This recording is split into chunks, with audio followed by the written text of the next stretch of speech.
So we have arrived to the Battle of Gaugamela, which is probably the most talked about and famous battle that Alexander the Great, ever participated in his storied, and legendary military career. This is the big showdown between him and Darius. And honestly, this is just something I just really want to get to. We saw, epic histories telling. I really want to see King and Generals explain this battle. And yeah, I'm just gonna jump right to it. Let's just get to it, guys. Without any further ado, let's watch Kings and Generals telling of the Battle of Gaugamela.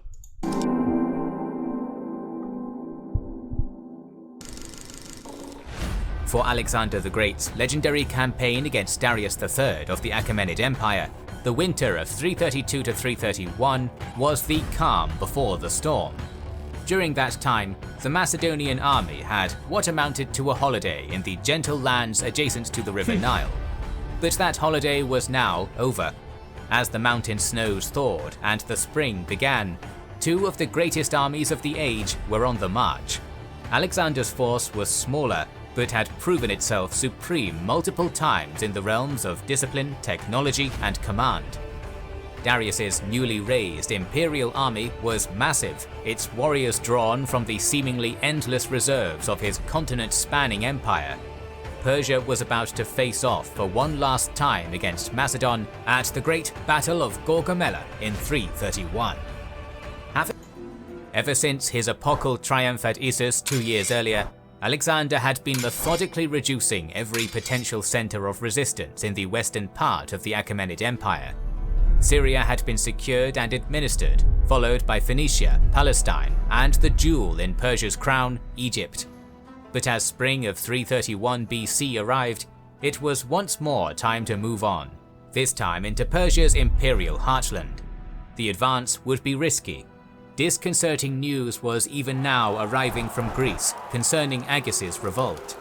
All the king could feasibly do at this point, without abandoning everything he had accomplished, was to send a great fleet of 100 ships to aid any harbour supporting the Macedonian cause. Apart from that, putting down the Greek rebels would be left to Antipater and the men under his command. With that considered, Alexander again turned east, where Darius and a colossal Persian army were waiting for him. Following one final bout of administrative fine-tuning, the king marched his army to Thapsacus, a major link between Syria and Mesopotamia. He arrived between July and August, but an advance force under Hephaestion had already been present for some time, and managed to construct 2 pontoon bridges over the Euphrates ready for the army's use. As a sign of the Macedonian engineers' skill, these bridges lacked a final stretch on the far bank, preventing any enemy force from effectively using them, and this proved to be a wise precaution. Observing the invaders crossing from a safe distance was a force of 3,000 Persian cavalry outriders, commanded by one of Darius's satraps, Mazaeus. Arrian seems to imply that Mazaeus' horsemen were supposed to stop the crossing of Alexander's vastly superior army, but it is more probable that Darius simply required intelligence as to what the Macedonians were doing. There was realistically no chance for Mazaeus to prevent the crossing by himself. Having learned from previous defeats, Darius III had come up with a plan. 70 years earlier, another invasion force, famously including 10,000 Greek mercenaries, had marched directly down the east bank of the Euphrates with the aim of taking Babylon, as the Persians believed Alexander, notoriously bold as he was, would. In that previous clash, the invaders had arrived on a wide, cavalry-friendly plain known as Connexa and were stopped in their tracks. Darius hoped to repeat that feat at the same place, further relying on the blistering Mesopotamian sun and scorched earth tactics to deny the Macedonians food, fodder, and comfort. But while I like that plan Darius had. It is, like I said, Darius doesn't strike me as an idiot. He just had the misfortune of facing Alexander the Great. Say no more, right? But the thing is that, yeah, like it kind of reminds me of what Memnon stated earlier in the series about using scorched earth tactics against Alexander when he first came into Asia Minor. And it might have worked then, but like now Alexander has grown so much more powerful. And as we looked at the logistics video he has, you know, I just think like I'm wondering how Alexander's going to overcome that. I imagine he has precautions in place by now. But again, Darius, sound move overall. Like a lot of things seem like they're going for Darius, at least on paper, in terms of just the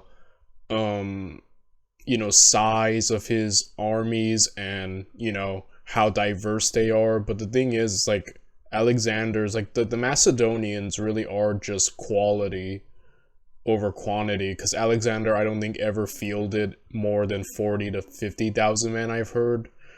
So his armies usually, at times he was outnumbered, yet just the pure quality of his men could overcome the numbers game. So I don't know, this is interesting. I'm wondering how Alexander is going to overcome the scorched earth tactics if they start using them. While this cunning plan took Alexander's directness into account, it did not account for the king's unpredictability. As a lover of Hellenic works, he too was educated in Xenophon's Anabasis. Therefore, upon crossing the Euphrates, Alexander struck northeast across the Mesopotamian plain, beelining towards the other great river, Tigris. Not only did this completely derail Darius's preparations, but the cooler northern temperatures would be better for the Macedonian army. Upon seeing... Wow. Again, unpredictable, right? You can't call Alexander the Great predictable. That's not a word you could attribute with that man, and just smart thinking. Again, Alexander is so great. Like, I know that's kind of an understatement, but there's a reason people like Caesar, Hannibal, and Napoleon admired him. Like, how could you not? He really is worthy of the epithet great. Seeing Alexander's move north, Mazaeus rode hurriedly to inform his master in Babylon. Listen, you want to skip this ad. I would... To the credit of the great king and his commanders, this unexpected turn of events did not paralyze Persian preparations, and a strategic pivot was quickly made. The imperial army would move north towards Arbela and confront Alexander somewhere on the Tigris. All the while, Mazaeus would venture upriver, dispatching a tightly knit web of scouting forces to keep an eye on the Macedonian monarch. By the time Alexander got near, Darius's army would be ready and waiting. Meanwhile, Alexander himself was still crossing the arid Mesopotamian plain, capturing a few of Mazaeus' scouts in the process. It was from these captives that the Macedonians learned, somewhat vaguely, that the main Persian army had taken up a position on the Tigris and was set to throw the Macedonians back if they attempted to ford the river. Moreover, estimates of the sheer size of Darius's massive army were also obtained. If Arrian is to be believed, such speculation simply made Alexander desire a confrontation all the more rapidly. Upon finally arriving at the upper reaches of the Tigris in mid-September, the Macedonian king and his army found neither Darius nor his 100,000 plus men. Faulty or deceptive intelligence from the captured scout, it seemed.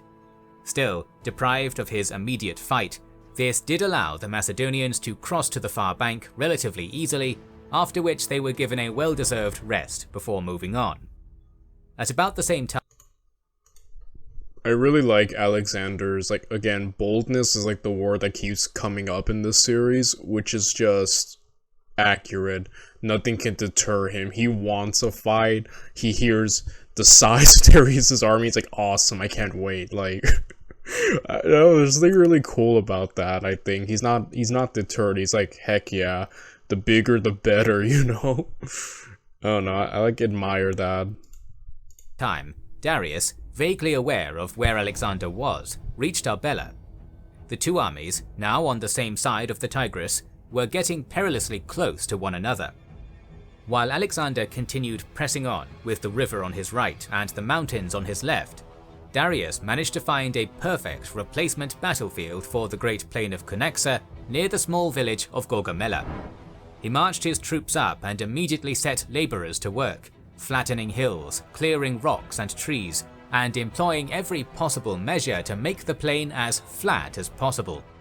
The great king was so distracted by this that he failed to take the low hills 3 miles west. En route, Alexander had 2 minor encounters with Persian cavalry forces under Mazaeus, but they were easily put to flight. Further prisoners taken in these engagements revealed that Darius's massive army was at Gaugamela, by that point only around 10 miles away. Further investigation uncovered the ground leveling operations and made Alexander realize that Darius didn't intend to move from his pre-selected battlefield, allowing him to encamp and give his men another substantial rest before the climactic battle. During this short lull, the Persians utilized infiltration and assassination tactics, attempting to turn the Greek soldiers against Alexander with promises of gold and other good things. One of these letters was intercepted, and the king debated reading it aloud before the Greeks to emphasize his trust in them. He was deterred from doing so by the ever-cautious Parmenion, who reasoned that avarice recognized nothing as a crime, not even the murder of a king. Yeah, and as we know from the Greeks, they are not the most unified group of people.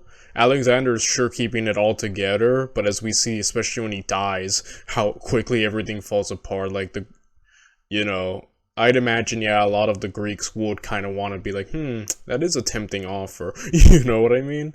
So I think that was smart, for Parmenion to be like, nah, dude, don't do it. Again, Parmenion's cautiousness has often been ignored, but I do feel like he's given a lot of sound advice. Sure, it worked out for Alexander to not listen to it, but I feel like some of the stuff he's been saying, especially even though ignored by Alexander, just makes logical sense. Like at the Battle of Issus, I think, where he's like, hey, maybe we should wait till, the water's clear and we can properly move, there's caution, obviously ignored, and it all worked out for Alexander, so he's still a genius, but I just feel like I would listen to Parmenion in a lot of the situations. I'm like, yeah, I agree with what he's saying. You know what I mean? Like, a very underrated guy, but I feel like he gives sound advice, Instead, the letter was suppressed and the camp fortified. While most of the army recuperated in camp. Oh, I also really did like that tactic used by the Persians. I do feel like that was an interesting thing, try to get the Greeks to turn on each other. I feel like that's something that the Romans did when they conquered Greece splendidly. So I do think that was a pretty cool little maneuver that the Persians tried to do, even if it didn't work at all, Alexander assembled a strong cavalry escort and went to personally scout both the battlefield terrain and Darius's army. When he crested the hill overlooking it, Peter Green suggests that the Macedonian king might have second-guessed his earlier bravado about facing the Persians so brazenly, for what he saw was an army larger even than that he had faced at Issus. More than that, it seemed far superior in armament and skill, possessing a large quantity of fearsome eastern cavalry. That night, Alexander sat awake in his tent for hours on end, analyzing the potential of each Persian unit and considering the potential damage they might inflict, along with the tactics he could use to gain victory. At some point, Parmenion arrived and suggested that a night attack be carried out, but Alexander stated that he would not demean victory by stealing victory like a thief. Alexander must defeat his enemies openly and honestly. But even Arrian, who usually gushes with praise over the Macedonian king, found it likely that this haughty response was just a smokescreen. He believed instead that these lofty words probably indicated confidence in danger rather than vanity. Rather than the morality of victory, refusal to engage in an incredibly risky, potentially catastrophic night attack was instead simply a sound tactical decision. Pitched battles had worked wonders thus far, and so there was no need to gamble everything in the dark. This proved to be a shrewd decision indeed. While the Macedonian Well, I keep wanting to comment on Parmenion's suggestion there, but I want him to finish before in case he answers it. army was resting in preparation for the coming battle, Darius's troops, lacking a camp with fortifications, were actually drawn up in full battle order throughout the night in fear of any surprise assault by the enemy. Not only did the consequential lack of sleep exhaust the vast array of Achaemenid warriors, but waiting hour after hour with nothing to show for it demoralized the Persians greatly, sapping their spirit. Back in the secure Macedonian camp, Alexander at last crossed the T's and dotted the I's of his intricate battle plan, and then simply went to sleep in the early morning hours. Well rested, heck yeah. So yeah, that was an interesting suggestion by Parmenion. Obviously, he would be aware of just the sheer size of the Persians, right? Or at least caught wind of it, and probably be like, maybe we attack them while they're sleeping, we can neutralize the numerical advantage through the element of surprise. You know? And whatever Alexander's reasoning was, whether it be tactical soundness, or just bravado, or really his honor getting in the way and wanting to do it fair and square, I don't know personally what was going through his mind, but whatever the reason, it all worked out at the end, as all things do with Alexander. You know, of not going for that and getting rest, which always helps. You know, a good night's rest before killing people always does wonders. So again, yeah, like I said, I almost kind of wanted to side with Parmenion once again. I'm like, that's interesting. But after seeing his explanation, I'm like, okay, good Alexander. Like, obviously, you know, situations like that, you gotta make a call. Alexander's calls always worked out. So yeah. When the sun rose above the horizon on the morning of the Great Battle of Gaugamela, Alexander did not rise with it. Instead, unconcerned by the gravity of the occasion, he slept. On their own volition, the various battalions had breakfast and assembled for battle.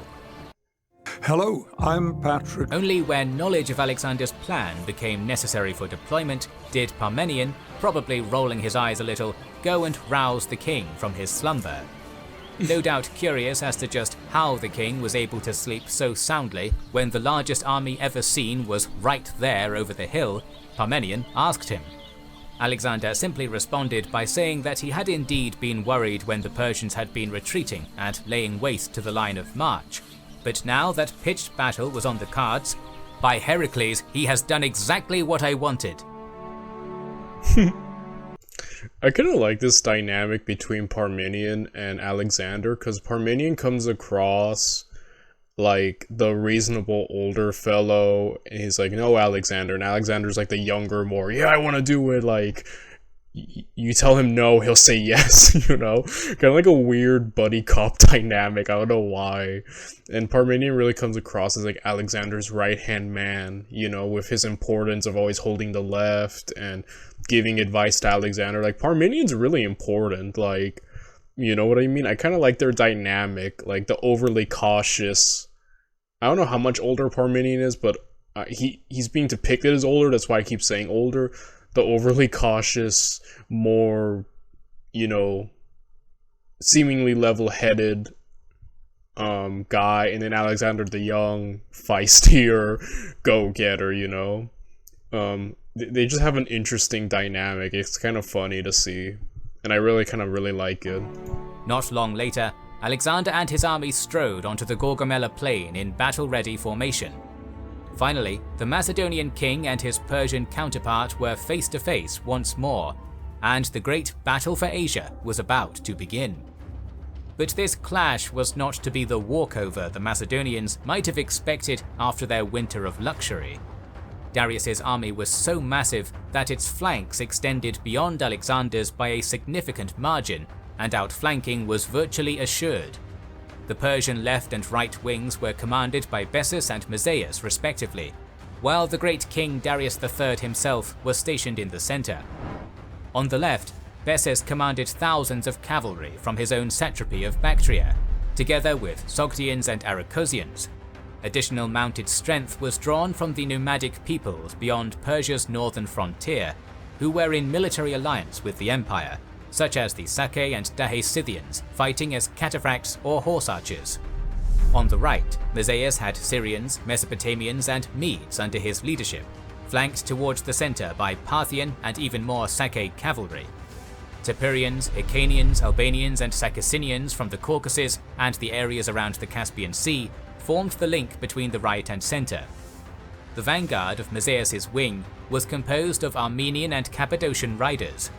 Mixed Persian infantry and Greek mercenaries formed Darius' center, together with the king's personal cavalry, immortals, and the Indian cavalry. Two more exotic units made their debut in this massive clash. First were the great king's 200 scythed chariots, somewhat experimental shock vehicles with blades on their wheels tailored to break apart the fearsome Macedonian phalanx. 100 of these chariots were drawn up just to the right of Bessus' Bactrians, and 50 each in front of the Indians and next to Mazaeus' Armenians. 15 majestic elephants accompanied the Indian contingent. All in all, the Persian army at Gaugamela consisted of between 100,000 and 150,000 troops, 30 to 40,000 of which were cavalry. Alexander's army of around 40. Again, the numbers, right? You hear that 100,000 versus 40,000. It's like, holy crap! Like, and we do know the composition of Alexander's army. Like, I'll say Darius's army is much more diverse in its, peoples, obviously, and in its equipment, from chariots to war elephants to archers, horse archers, Greek hoplites, just all over the place. Like, on paper, it looks like the grander, better army, but Alexander's army is just more quality, I keep saying it's not, in terms of quantity, not compared to Darius's armies, not as much, but in quality, surpassing. And it's just, yeah, and there's Parmenion in the left again. Man, I've really come to really recognize the importance of Parmenion from this series, and I'm really, really liking it. So, 3,000 infantry and 7,000 cavalry opposed this gargantuan force. On the surface, its units were drawn up as they usually were. Phalanx battalions made the solid center. Parmenion and his allied Thessalian cavalry stood guard on the left, while Alexander, the companion cavalry, and the king's usual Agrianes, archer and Hypaspist strike force prepared to smash the enemy army on the right. But there were a few notable differences designed by the king for precisely this occasion. Both the Macedonian left and right flank guards were angled inward in order to better withstand a Persian encirclement attack. The second line of 7,000 Greek hoplite infantry was also arrayed behind the first Macedonian line, with orders to turn and face any attempt at encirclement by the enemy. Hopefully, twisting the flanks as he had, and deploying such a reserve, would hold the Achaemenid cavalry off until the battle was won. Confident in his army's supreme discipline and fully prepared to exploit Darius's plan, Alexander ordered his entire line to gradually shift to the right.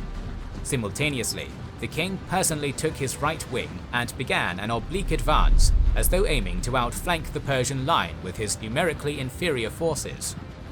At once reacting to this unexpected maneuver, Bessus flexed his strength by stretching his cavalry even further out, always keeping outside of the Macedonians.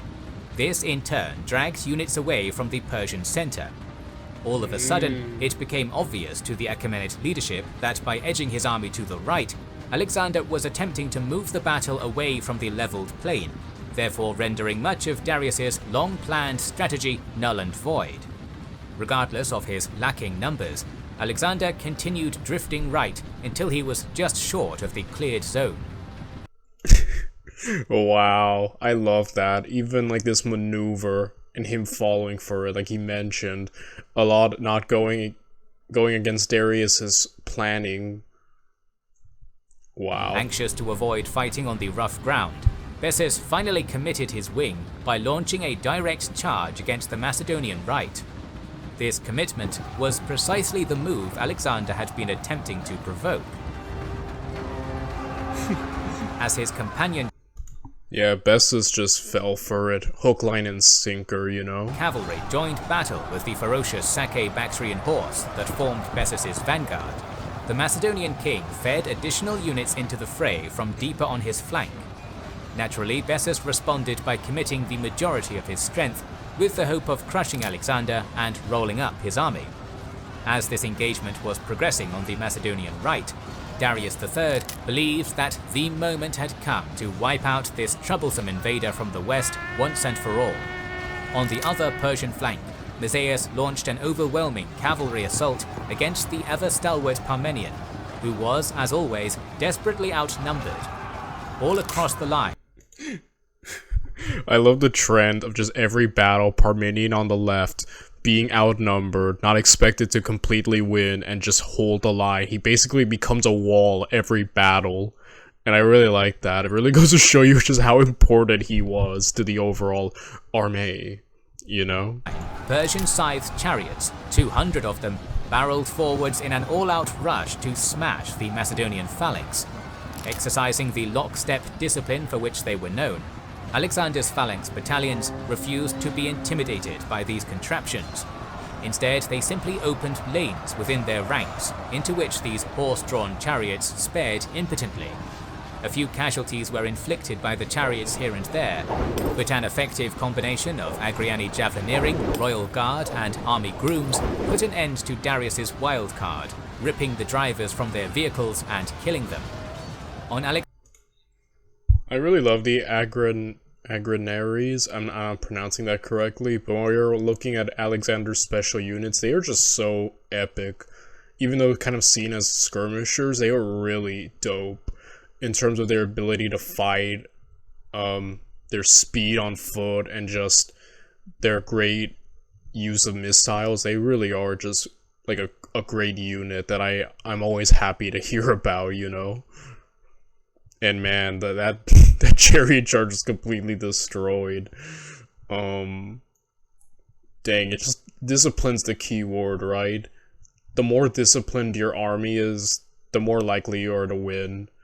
You know, like with the Romans, that word discipline is always thrown around when it comes to the Roman legions, and it just goes to show you just how important it is in war. Alexander's right, the clash between the companion cavalry and Bessus's horse intensified still further.